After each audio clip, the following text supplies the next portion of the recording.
inaayos yung aming halamanan. Ayan. Gina-garden nila. Pagagandahin ng may-ari yung aming garden. Tinanggal nila yung mga Bermuda grass. Pagagandahin. Pinalitan ng may-ari yung aming playground. Dati dito ay merong puno na malaki. Tapos merong mga halaman. So ang ginawa niya ngayon ay pinalitan niya ng plastic na damo. Ayan na, parang totoo, green na green.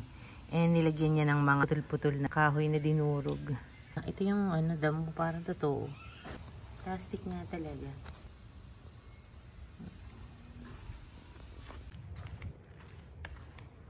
Ito yung sand. Yan, ito yung ginamit nila. Number 16. Ganun pala. Number pa yung side. 1630 green.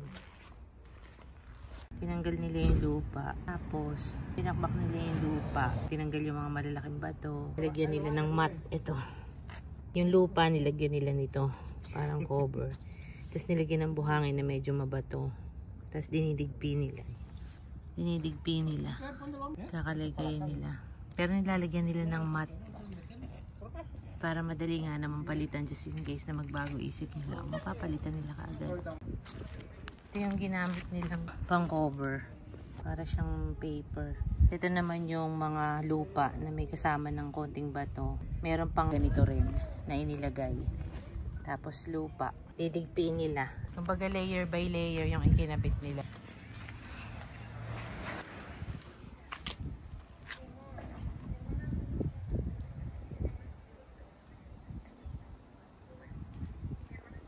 Pinapako pala. Ito yung gamit nilang pako. 60D. 6 inches. Laki.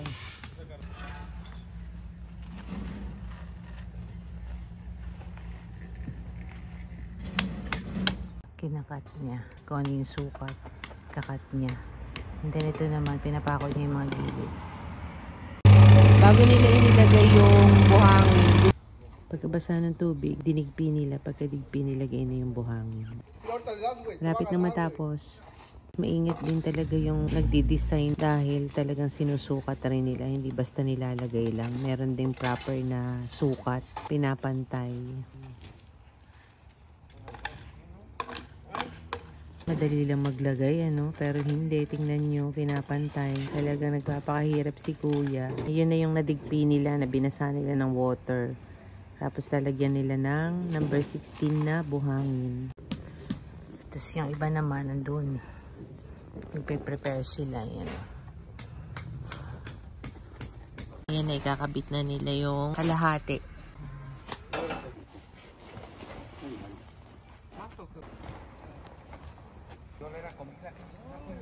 Ang gagawin niya, didigpiin niya.